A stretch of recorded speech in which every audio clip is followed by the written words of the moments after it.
Yo, what is up, y'all? It's Cone back here again tonight with another episode of After the Buzzer, the show where I recap the NBA games from the night. I apologize, last night was the first night of the season I missed. I had some plans that I couldn't skip out on, so here I am, back again. We're going to try and get another streak going, so make sure to leave a like and subscribe for that. Also hit the notification bell so you don't miss out on any of these videos. But there are a lot of games I want to talk about today. There were a bunch of blowouts, however, some pretty fun storylines, and of course, I will talk about last night's Thunder game towards the end of this video, so make sure to stick around for that. But in the meantime, let's go ahead and get right into it. Starting off with Clippers versus Pelicans, which was the first game of the day. The Pelicans come out on top with another win. They've looked incredible so far this season, and most of that success has been without Brandon Ingram and Zion Williamson, although the latter did return in this game, and he looked just as dominant as always. He had 21, 12, and 7, continuously getting to his spots, attacking the basket, finishing around guys, making it look very, very easy against a Clippers team that's been pretty solid defensively up to this point. However, Zion is just one of those guys that it's nearly impossible to stop when he really attacks. He even said in his post-game interview that he really doesn't feel like there's any defense that could stop him. He was asked about, how do you adjust to what the defense does? When they make adjustments, what do you do? And he said, I honestly feel like I still just get to my spots. There's not really much they can do. And Zion's kind of right. There's not a way that any team has figured out to consistently stop Zion from getting to his spot, finishing around the rim. He's just such a unique talent in this league, and he's super fun to watch play. Glad that he's back. CJ McCollum added 22 points. Najee Marshall had a really solid performance again for the Pelicans with 17, 6, and 5. Larry Nance Jr. and Trey Murphy both added 15. Their depth really continues to shine, which is one of their big strengths, and having all of that depth around guys like CJ McCollum, Zion Williamson, and Brandon Ingram, who should hopefully be back soon, makes them so dangerous. I've talked about them a lot. They were a team that I thought could make a Grizzlies type jump in the West, and they look poised to maybe not jump that high, but at least they're going to be in the conversations for the top teams in the West all the way down to the wire. But the team I really want to focus on in this section are the Los Angeles Clippers, and they've looked really rough to this point. They only scored 91 points today, and that has been a big issue for them. They can't seem to put the ball in the basket, which feels weird for a team that is as deep as theirs, and I picked them to win the finals. I thought they're going to be incredibly dominant out of the gate for a few reasons. The first one is, of course, they've got Paul George and Kawhi Leonard, an amazing duo. We'll talk about them. Their depth, they've got like 13 high-level rotation guys on this roster, and then they're coached by Tyronn Lue, who's been one of the best coaches in the league these past few years. So it just felt like a recipe for success, but it hasn't translated at all. They're led by Norman Powell in this one, who had 18. Paul George and Marcus Morris are the only two to score in double digits alongside him. It was a really rough showing. They only put up, like I said, 91 points, and the Pelicans are really good. Give them a lot of credit. But you're the Clippers. You're supposed to be one of the title favorites. You can't be putting up less than 100 points, Kawhi Leonard or not. And they've had a pretty favorable schedule up to this point. They started the season against the Lakers and Kings, who have been two of the worst teams in the league up to this point. And they did get 2 back-to-back wins, but now they've lost 4 in a row, 2 to the Oklahoma City Thunder, one of those being a blowout, and getting blown up by the Suns and the Pelicans, who are given both pretty good teams, but they should at least be competitive. They haven't even really been competitive in most of these games so far. So far, they've been a flat-out bad team, and there's a number of reasons for this, but let's go ahead and start with Paul George. Paul George has been really bad so far on the season. Right now, he's averaging 19 points per game on 38.8% shooting. He shot 5 of 19 today, and outside of his 40 piece against the Kings, which, credit to him, was an amazing performance, he hasn't scored more than 16 points in any other game. So really, his scoring average up to 19 is by far being carried by that 40-point game that he had. If he didn't have that, he could be averaging like 15 points per game so far. And for a guy who was so good last season to start the year, part of the reason why they were able to make it to the play-in without Kawhi Leonard all season was the early play of Paul George. And even after Paul George out, their depth played really well, but they're not even playing well at this point. We'll talk about them in a second. Paul George has to step up. I thought the reason why the Clippers could stay afloat without Kawhi Leonard is I thought Paul George could be PG. He can do a lot of different things for this team and step up into that role and be their lead scorer, be a high-level defender, create for others, elevate his teammates. He hasn't done any of that to this point, and give him credit. He took a lot of responsibility after the game, saying he knows he needs to be better. He knows he has to be more engaged. He also said he's been having trouble breathing, which I don't know what that necessarily correlates with. I don't know what is affecting him, if he's had an illness, if he had COVID recently. I honestly don't know, but that also seems like a problem that could be affecting him. He just hasn't looked like the Paul George that we typically are used to seeing over these past few years. last season he started off as an MVP candidate. I thought we'd get something similar this season, but that hasn't nearly been the case. He's looked really bad. He's gotten locked up numerous times.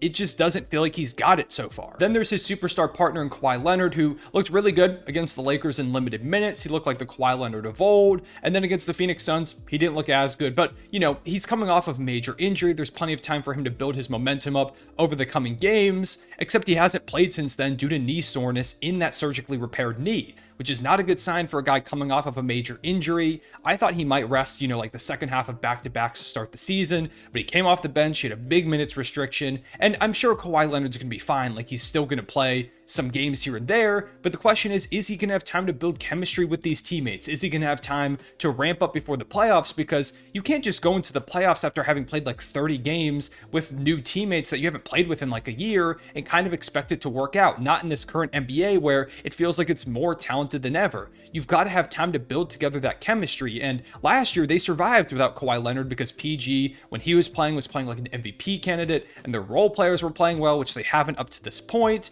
If they're not playing well without Kawhi Leonard, then, they're going to keep falling in the standings without him. They need him to come back, but if he's not ready to come back, then you can't force him. They're just in a really tough spot. I thought this would be a lot smoother for them. I thought they would immediately start dominating teams the second Kawhi Leonard came back, and I assumed he would look like himself right away. It's still going to take time.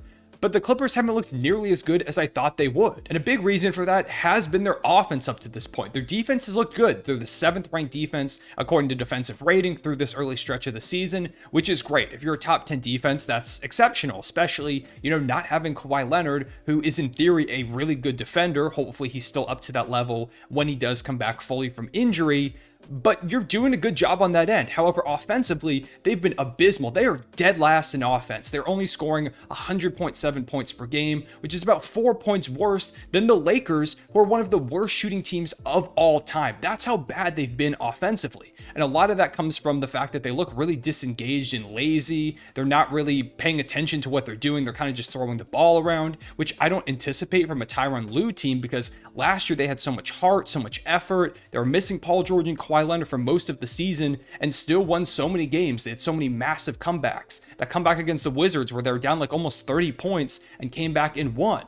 They were doing that because they were engaged. They were hustling. They haven't done any of that to start this season, and I'm assuming that'll probably turn around at some point, but right now it looks like they're sleepwalking, and most of the role players, like I said, are really struggling. I thought their depth would be like their biggest strength this season, even not having Kawhi Leonard and, maybe Paul George sitting out a game here and there to just, load manage a bit. They have so many great players on this roster that I thought they'd be fine. But up to this point, like Norman Powell's averaging like 9.8 points per game on 36% shooting. Reggie Jackson's averaging just under 10 on 38% shooting. Marcus Morris has only played a few games due to personal issues. Hopefully everything's good with him. Robert Covington hasn't looked good. Luke Kennard's playing fine, but he's not really a volume scorer. They just haven't been up to standard at this point. I thought things would be going so much smoother, but so far they've kind of been a dumpster fire, and not many people are talking about it up to this point because I feel like people are just like, oh, Kawhi Leonard will be back at some point. Paul George will turn things around. But I don't know when Kawhi is going to come back, and PG just doesn't look like himself. There have been so many issues. It's not like, one thing that you could see and kind of just fix with this Clippers team so far. There have been so many small things that feel like it's going to take a lot of effort to work on. I think eventually they'll find their groove, but it's been very jarring to see a team that I thought would be dominant from the get-go really struggle. I mean, even in the wins that they had, it took a Paul George 40 ball to beat the Kings, who have one win, and the Lakers, who just got their first win tonight. We'll talk about them later. They were kind of in a dogfight with them for most of the game, despite them shooting horrifically from three like they've done most of the season. It's really surprising what I've seen. Like I said, I think eventually things will turn around, but if they keep losing ground like this, you can't afford to rest Kawhi Leonard later in the season, but you still might have to, and things could kind of get ugly for them in the standings. There's a chance if they keep going like this, they could be a borderline play-in team by the time the end of the season rolls around, and maybe me picking them to win the championship was the first big cone curse of the season, but there's still plenty of time, so I guess we'll see. In other news, the Spurs beat the Timberwolves for the second time this season. They continue to roll. Keldon Johnson has looked really good this season. He had 25, 6, and 8 on the night. He's looking like an absolute steal with that contract extension. 4 years, I believe it was $74 million, and he's outplaying every single penny of that. The fact that he's only going to be making like $17 million in a couple of seasons when he's already playing this well at 23 years old, it almost feels like the Spurs should be sued for robbery. Dougie McBuckets has been great. He dropped 23. They were cooking out there, and that was the big thing I noticed in this game. The Timberwolves defense, which has been pretty good overall in the season,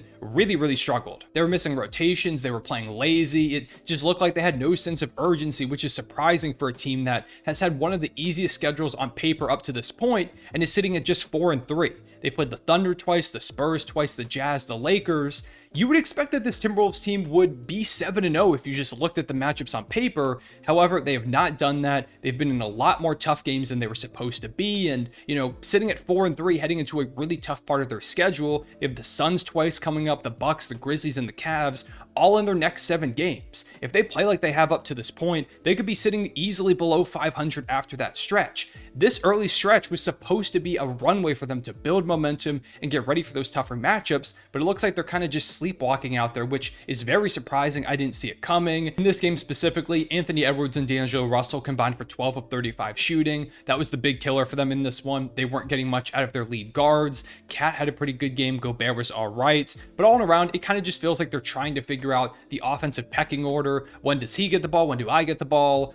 What do we have to do to work together? It just feels like chemistry's kind of off at this point, and that is to be expected with a big addition like Rudy Gobert and new roles, but even still, I thought it would be a lot more of a seamless fit up to this point, and it really hasn't been. Then we had Pistons versus Warriors, with the Pistons coming out on top. Cade Cunningham at 23, 10, and 9. He's really starting to figure things out. Isaiah Stewart had a career high 24 points to go along with 13 boards. Sadiq Bey had 28 points. Bojan Bogdanovic, who got an extension today, shout out to him. He's been great for the Pistons so far. He had 21. All 5 of the Pistons starters had 15 or more points, with Jaden Ivey scoring exactly 15. And it was just another really fun showing from a Pistons team that hasn't won a lot yet, but has shown a ton of promise. And on the Warriors side of things, it's another example of them being unable to stop a team. Like I said, 4 Pistons scored 20 or more points. They gave up nearly 130 again. Their defense has looked abysmal up to this point. I don't know what's going on with them, but they just can't seem to get any stops. Steph Curry has been really good so far this season, and he had another pretty solid performance tonight,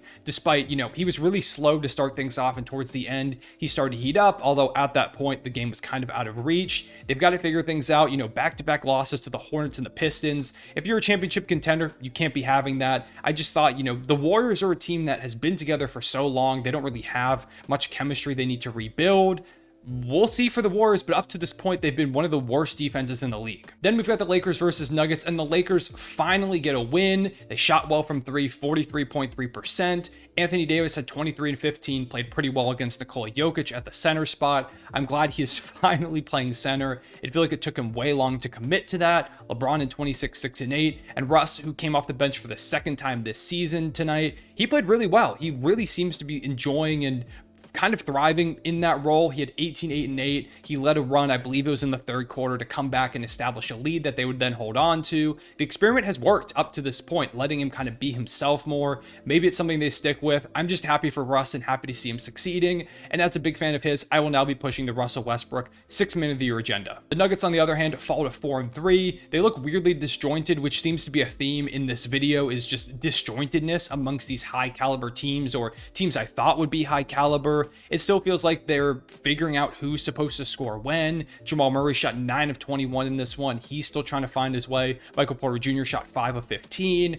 They're both working their way back from injuries. They have to establish a rhythm, so nothing too much on them. But I feel like Nikola Jokic, in the meanwhile, while they kind of build back up what they're supposed to be doing, I feel like he needs to be more aggressive. It feels like a lot of nights he's deferring a ton, and I understand he's trying to get his teammates involved, but you're the 2-time MVP. You are a monster. There's not many guys that can stop you. You should be shooting more than you have, and he did have 23, 14, and 6. It was still an incredible stat line, but I feel like there's more he could do so far, and it feels like he's kind of just deferring too much. In some other random league news, the Suns beat the Rockets and still look dominant. Book had 30, CP3 had 10 and 15. They had no Ayton, who's out for a few games, so hopefully he's able to come back soon. Jabari Smith has looked really rough so far this season, averaging 13 points per game on just 33.3% shooting for a guy who was supposed to come in and be a knockdown guy from deep, and and he just seems to be taking a lot of bad shots. It feels like he hasn't quite figured out his rhythm. He hasn't found the flow of the league. And once again, I think it also hurts that he doesn't have many high-level playmakers on that roster. He's a guy that kind of has to be set up for a lot of his shots. He's not much of a primary creator at this point, and he's still plenty young. I'm not saying he's a bust or that he's going to have a horrible career or anything. He was a bad pick.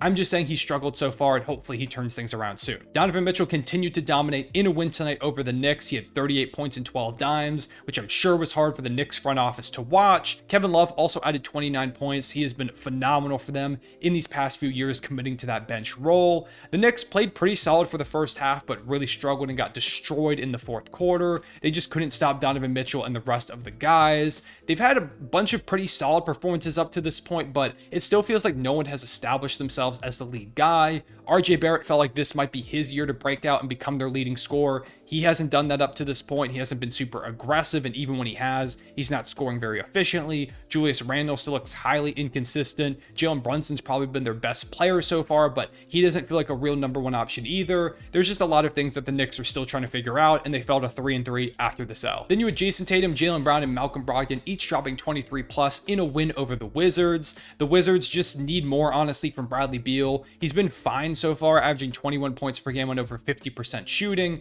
but you're Bradley Beal. You're supposed to be the lead guy on this team. You have to go out there and score more, be more aggressive. It's another guy like the Nikola Jokic situation where I feel like Beal's trying to defer to his teammates, get guys involved. You're Bradley Beal. You just signed a super max. You average over 30 points per game or around 30 points per game a few seasons ago. Go out there and score the ball. And finally, Luka Doncic dropped 44 points in a win over the Magic, a big bounce back after their L to the OKC Thunder yesterday, which allows me to talk about the Thunder game from yesterday. Shai looks like an all-NBA guy. He's been one of the best players in the league so far. I'd argue is an MVP candidate right now. It's still very early in the season. I don't know if he'll stay there, but he has been electric. He had 38 points last night. There was nothing they could do to stop him attacking the basket. Some of the most impressive finishes I've ever seen. Floaters, mid-range jumpers, attacking the basket. He didn't hit a single three last night, and he still scored 38 points, getting guys involved too. Great passes. Darius Bazley had a solid game. Lou Dort was clamping Luka. Isaiah Joe, of course, the hero. He came in the last 4 minutes when we were down 16,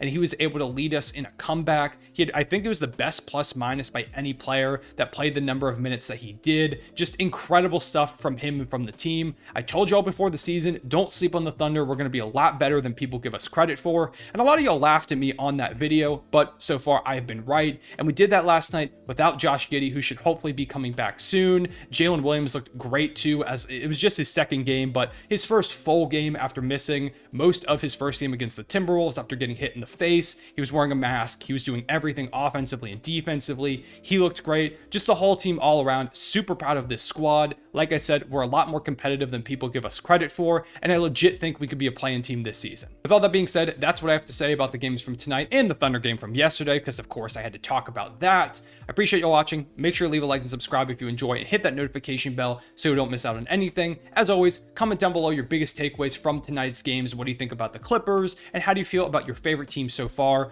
I will see you all later. Real one, say it back.